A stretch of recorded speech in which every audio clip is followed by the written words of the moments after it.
being a guest here on the planet, on Earth.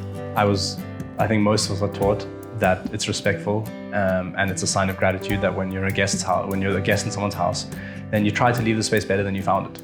I tidy up after myself, I make sure it looks nice, I make sure it feels good.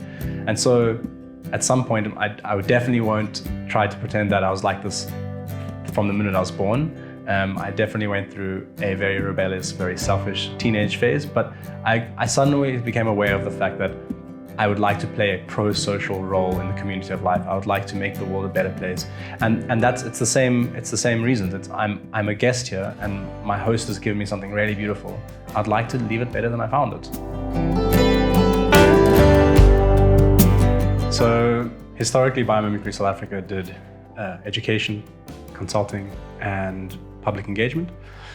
To some extent, that'll always still be a part of our work, but more and more we're trying to think about what really is ours to say. And so Biomimicry South Africa practices biomimicry. And biomimicry is the conscious emulation of nature. So that's quite wordy, but I want to emphasize that it's a practice. The same way that a lawyer practices law, a teacher practices teaching, an accountant practices accounting, and a soccer player practices playing soccer. It's a practice, and what that means is that there's a process. There's certain techniques and skills involved. And what it amounts to is learning from nature and taking what we learn from nature and discovering, abstracting, and applying that to our human systems. And that translation process first entails going away from a noun, object-oriented worldview and towards a process, verb-oriented view. It's about discovering what is the function of the thing we're trying to do or design.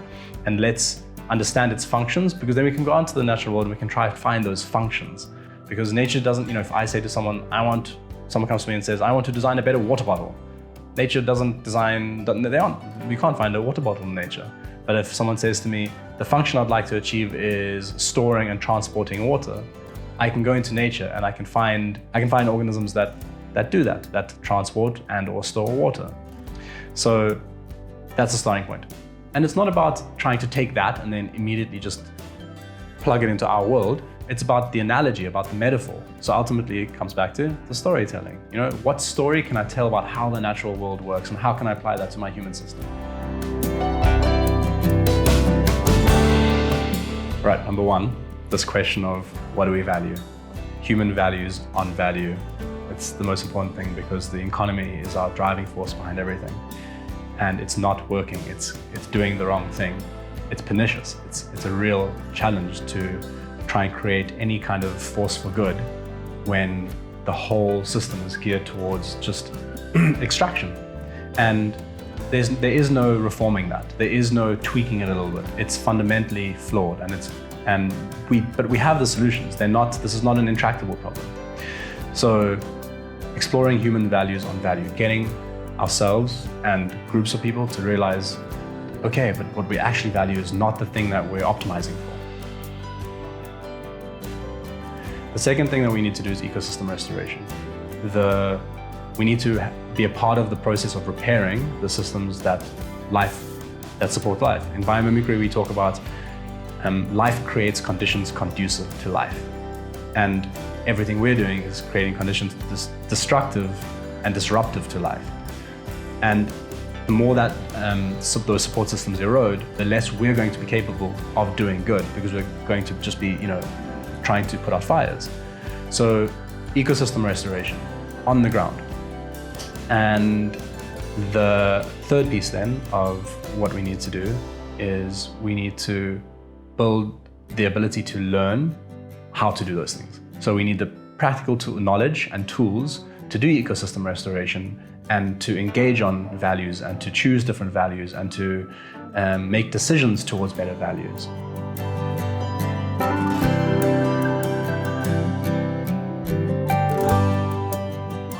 So I think the most important thing is to realize that sustainability never has been and never will be enough. We need to aim higher.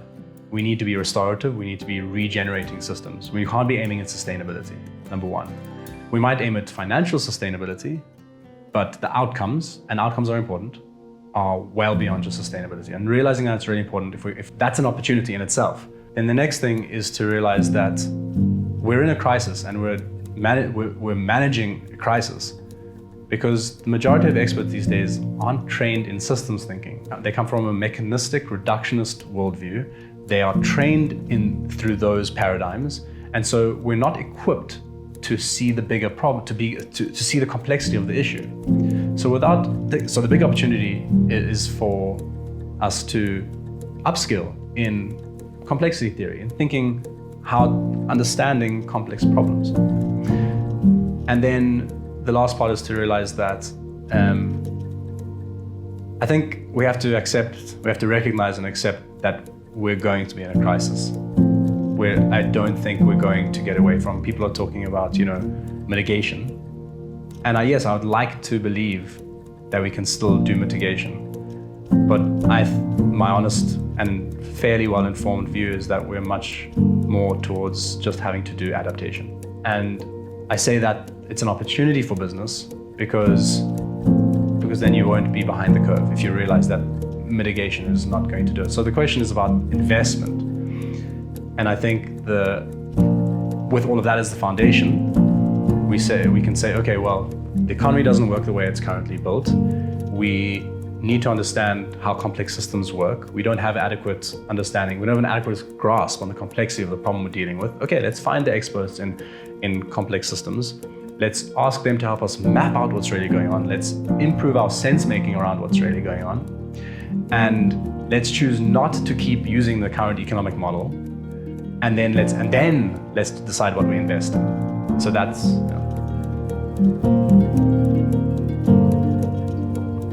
There are examples of projects, and in this case, the first one that comes to mind was a project that Biomimicry South Africa was involved in, where there was a township in Franschhoek, where there was a huge problem with wastewater management, or more accurately, just water management. So when floods would come through, or when those heavy downpours, the streets would flood and wastewater would be spilling everywhere.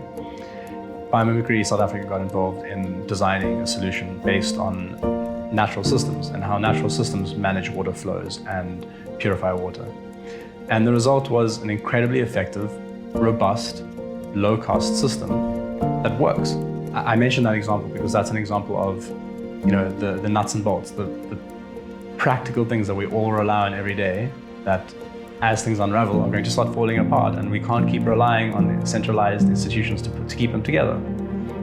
But if we can use nature's model, it turns out that we have solutions which are much easier to produce locally. They don't rely on as much heavy, energy-intensive processes and materials.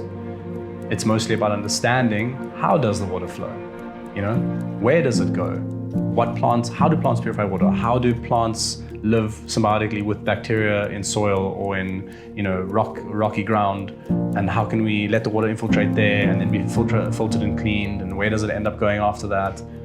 What Biomimicry South Africa is doing now is saying, okay, well, we need to work on this problem of values and what it is that we value and how we create real meaningful value. And we need to empower ourselves and each other to do that, because everything that we do happens when humans come together and do things.